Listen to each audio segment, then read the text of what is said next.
The Iron City Classic is a 10-man paintball tournament that we host here at Pittsburgh, Pennsylvania at Urban Assault Paintball.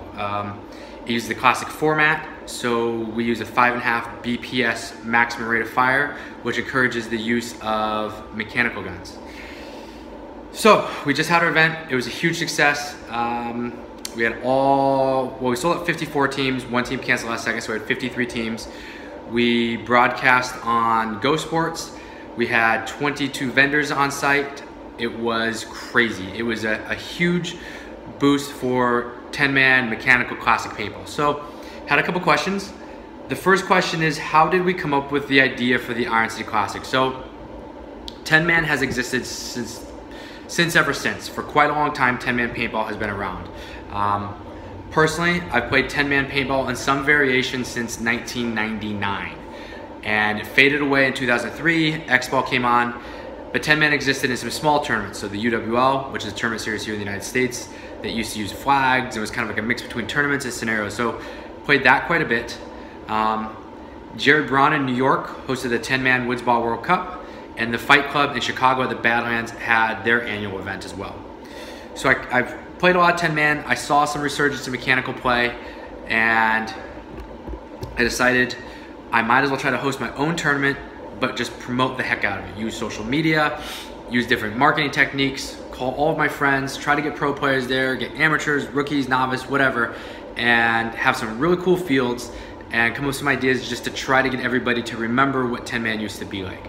So we ran the first tournament in 2017. We had 18 teams. It was a great event by all standards at the time. But as soon as the event was over, I came up with a huge checklist on things that I felt that we could do to make the event better. Whether it was infrastructure, organization, reffing, marketing, promotions. And so we spent the next 11 months executing those plans. So we just pounded away on social media, worked on logistics, worked with a lot of really organized, intelligent people to just help the event flow better. And I think we knocked it out of the park. I mean, I'm still sitting here thinking there's a lot of things we can improve to make it even better than it was this year.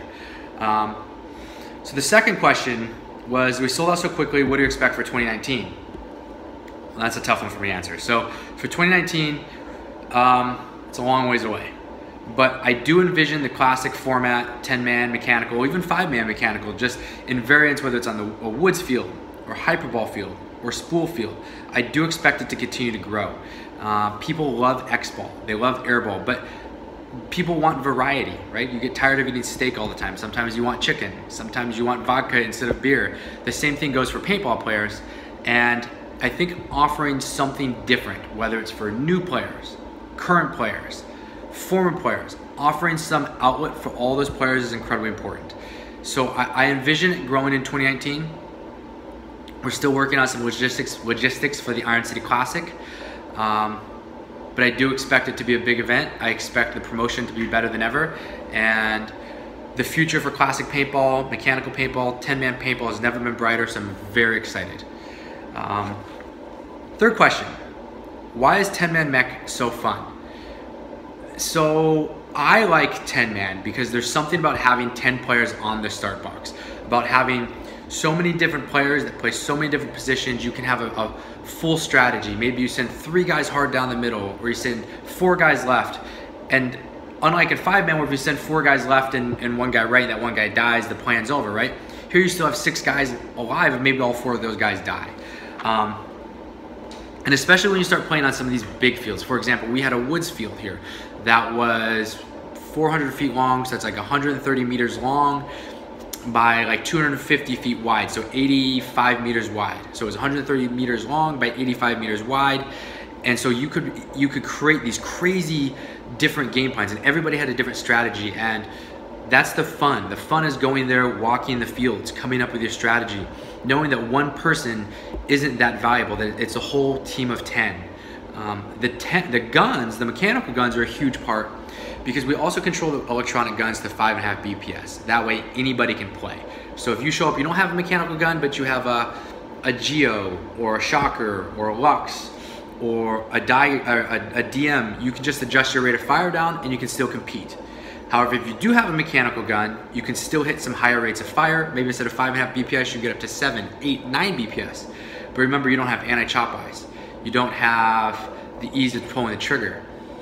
But the slower rate of fire, these controlled rates of fire, allow for easier movement, for people to not just live and die behind their gun and shooting a gap. It's about getting a better angle on somebody, about knowing where to be and when to be, and focusing on communication. So, you know, it's a combination, I guess, what makes this 10-man classic mech so fun. It's a combination of all the different ingredients. It's the variety of play, the equipment, the different fields, just the atmosphere changes when you have so much variance in the way that the game is played. And that's why, I do truly believe that it's going to continue to grow. I think we'll get woods ball guys, and we'll get current tournament players, past, present, future, scenario players. We're going to get everybody able to compete again the way it used to be back in the 80s and the 90s. And maybe people aren't going to play 10, 15, 20 tournaments a year, but maybe they play 1. Maybe they play 2. Maybe they decide to pursue it. Maybe they just play 1 and they're done. But you know what? It's an opportunity to create some growth, and that's exciting. I mean, anything that can offer growth in the game that we love, that's important. So hopefully I was able to answer some of your guys' questions, and look forward to talking to you soon. Euch hat dieses Video gefallen? Na dann abonniert uns doch oder lasst gleich einen Daumen nach oben da. Da würden wir uns echt freuen. Und wenn ihr kein Video verpassen wollt, ihr kennt es, macht den Klick auf die Glocke.